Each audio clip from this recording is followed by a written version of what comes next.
Art from her heart, folk artist Clementine Hunter. Clementine waited until her work in the big house was done and the twinkle of stars filled the night sky above the Cane River.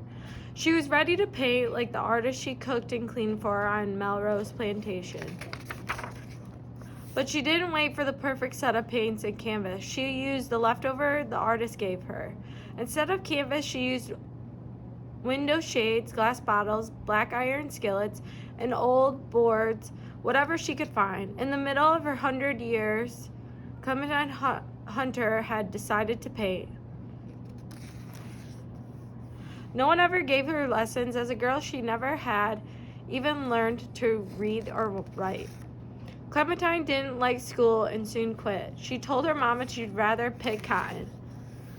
She was the oldest but the smallest of her 6 brothers and sisters. Her nickname was Tibet, from the French words little baby. She called herself Clementine when she was old enough to pick flowers and haul them home in a cart. When Clementine decided to paint pictures, she didn't wait for the perfect art studio. While everyone was sleeping, she created bright-colored images in the dim kerosene light of her small cabin. She didn't wait to travel and seek inspiration in foreign lands. She drew the pictures in her memory, scenes of life on Melrose Plantation. Clementine thought back to the days of dragging 100-pound sacks of cotton down endless rows while her children sat under a tree in the field. Memories of picking pecans in the fall in the big pecan groves to make extra money. She remembered wash days spent over black wash pots and clothes flapping on a clothesline. Long days of hard work and little pay. There were good times on the plantation, and Clementine recorded them also.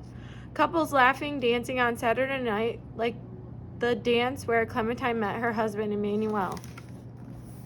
Simple joys like scattering feed to a flock of hungry chickens, fishing for catfish and bream with a cane pole on the Cane River, to cook at a fish fry. Clementine enjoyed fishing at the river with her grandson, but she always fished from the bank. She didn't like getting in boats. Clementine painted special times on the plantation too, pictures of a couple on their wedding day, graduates waiting in line for their diplomas, a paper that Clementine didn't receive until the end of her years, and children in white robes ready for their baptism in the Cane River. Her grandchildren walked into the water for their baptism. Happy days that Clementine loved to paint.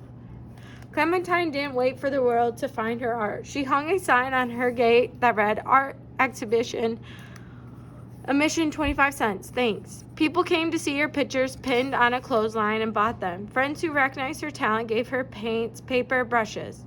They helped her find galleries that would display and sell her work.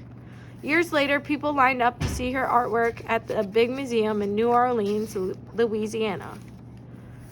Another gallery proudly displayed her work but refused to let her in the front door. She had to wait until after hours to enjoy her own pictures on display, but the laws that kept her out would soon be gone like feed thrown to the chickens.